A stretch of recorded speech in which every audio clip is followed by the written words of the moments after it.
Dieu, viens à mon aide. Seigneur, à notre secours.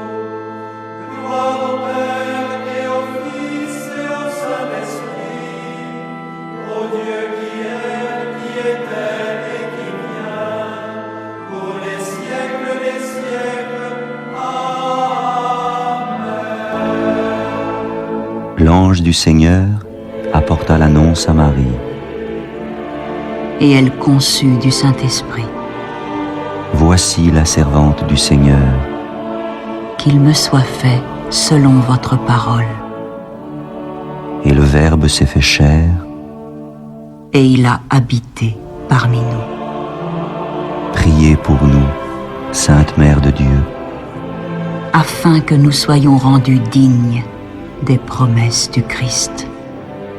Daigne, Seigneur, répandre ta grâce dans nos âmes, afin qu'ayant connu par le message de l'ange l'incarnation du Christ, ton Fils, nous arrivions par sa passion et par sa croix à la gloire de sa résurrection. Par le Christ notre Seigneur. Amen.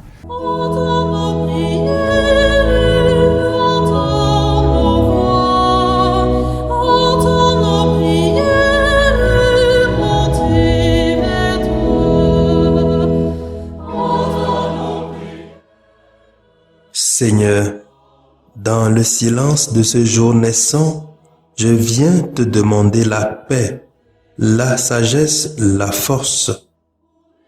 Je veux regarder aujourd'hui le monde avec des yeux tout remplis d'amour, être patient, compréhensif, doux et sage, voir au-delà des apparences tes enfants, comme tu les vois toi-même, et ainsi ne voir que le bien en chacun.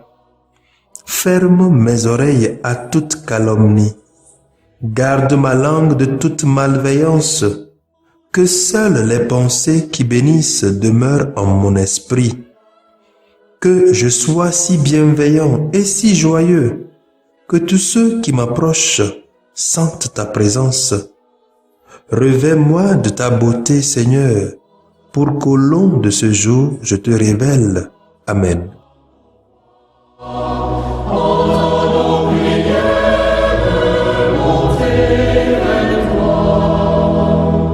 Les mains vides devant toi, Seigneur, n'espérons que ton amour.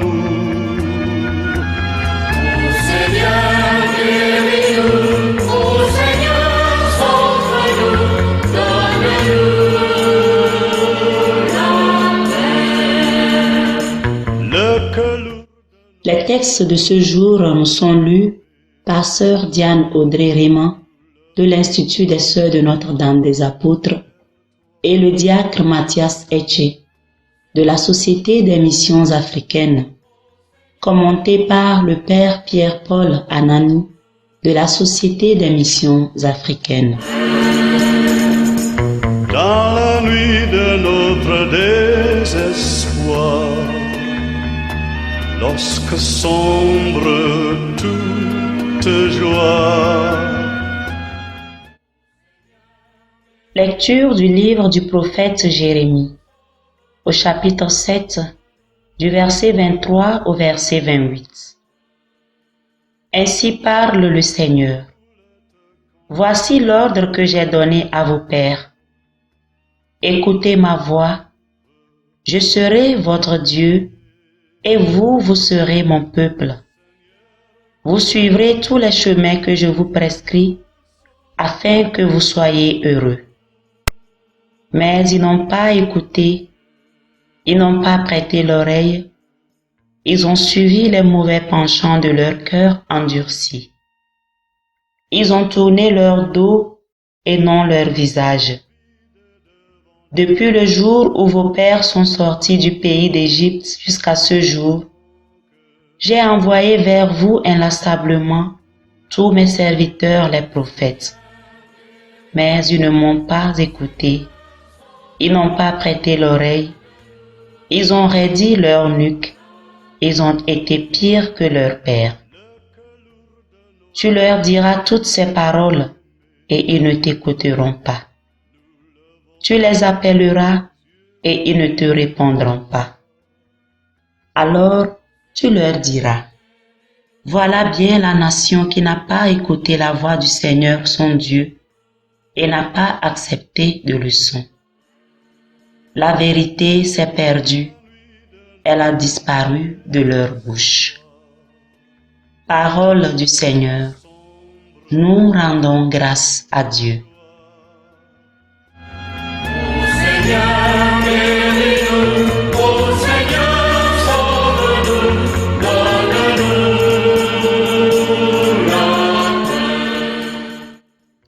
Nous méditons le psaume 94.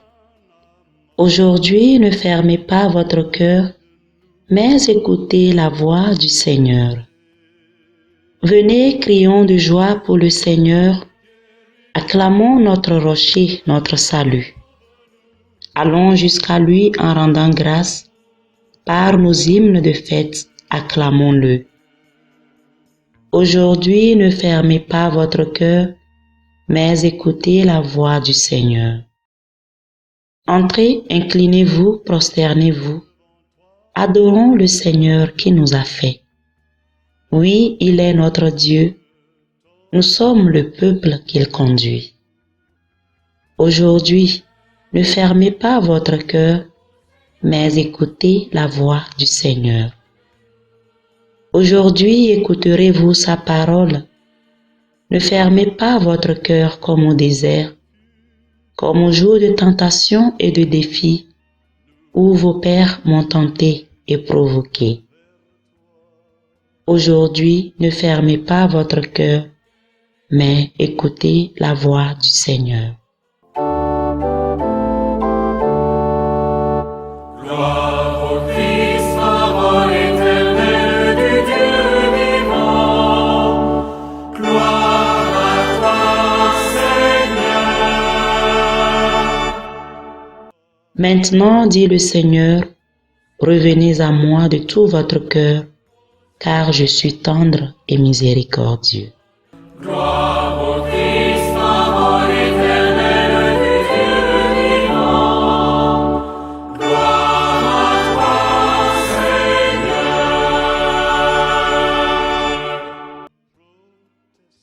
Le Seigneur soit avec vous.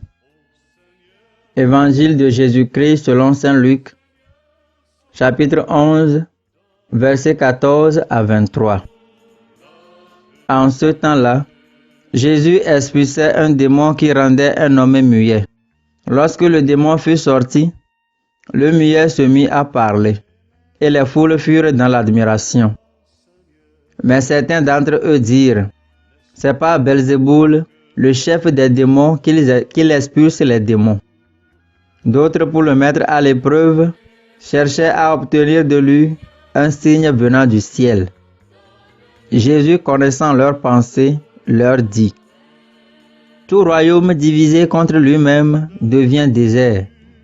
Ces maisons s'écroulent les unes sur les autres. Si Satan, lui aussi, est divisé contre lui-même, comment son royaume tiendra-t-il? Vous dites en effet que c'est par Belzéboul que j'expulse les démons. Mais si c'est par Belzéboul que moi je les expulse, vos disciples, par qui les expulsent-ils? Dès lors, ils seront eux-mêmes vos juges. En revanche, si c'est par le doigt de Dieu que j'expulse les démons, c'est donc que le règne de Dieu est venu jusqu'à vous. Quand l'homme fort et bien armé garde son palais, tout ce qui lui appartient est en sécurité.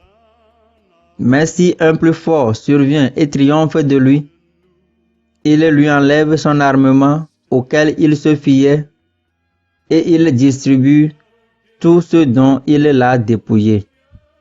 Celui qui n'est pas avec moi est contre moi. Celui qui ne rassemble pas avec moi disperse.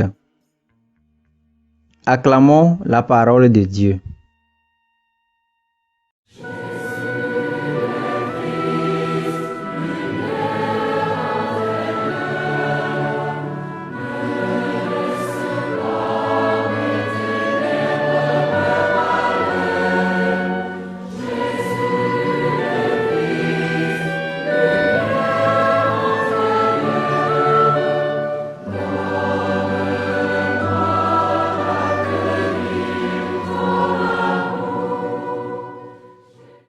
rappelons en ce jeudi de la 3e semaine que le carême est un temps de conversion, un temps pour devenir meilleur, pour progresser. Or, il n'y a pas de progrès sans une certaine forme de lutte. Le carême est donc aussi un temps de lutte. Le combat que nous avons à mener se situe à plusieurs niveaux. Nous avons à lutter contre nous-mêmes, notre moi, notre orgueil, contre le démon et les tentations qu'il suscite. Enfin, contre toute réalité qui nous éloigne de Jésus, toute entrave qui nous empêche d'être avec lui. Celui qui n'est pas avec moi est contre moi. Un peu plus haut, dans ce même évangile de Luc, chapitre 9, verset 50, Jésus dit, « Celui qui n'est pas contre vous est avec vous. » Comprenons donc que notre lutte n'est pas juste une lutte contre, mais aussi et surtout une lutte pour être avec Jésus. Voilà ce qui doit être notre grand souci, notre seul souci. Le matin, dès le réveil, que notre premier acte conscient soit un acte d'adoration. Ainsi, nous montrerons à Jésus notre désir d'être avec lui. Et ce sera la meilleure manière de sortir de la torpeur dans laquelle le démon peut nous mettre, dans le demi-sommeil qui paralyse tout le potentiel que Dieu met en chacun de nous. Dans la journée, avant chacune de nos actions, commençons par revenir à Jésus. Veillons toujours à rester en sa compagnie. C'est ainsi que nous amasserons avec lui, tandis que le démon cherchera toujours à nous dissiper, à nous faire perdre du temps, à nous éloigner de l'essentiel par toutes sortes de moyens. Que nos exercices en cette période de carême, que nos prières nous aident à donner de la chance à Jésus dans nos vies. Amen.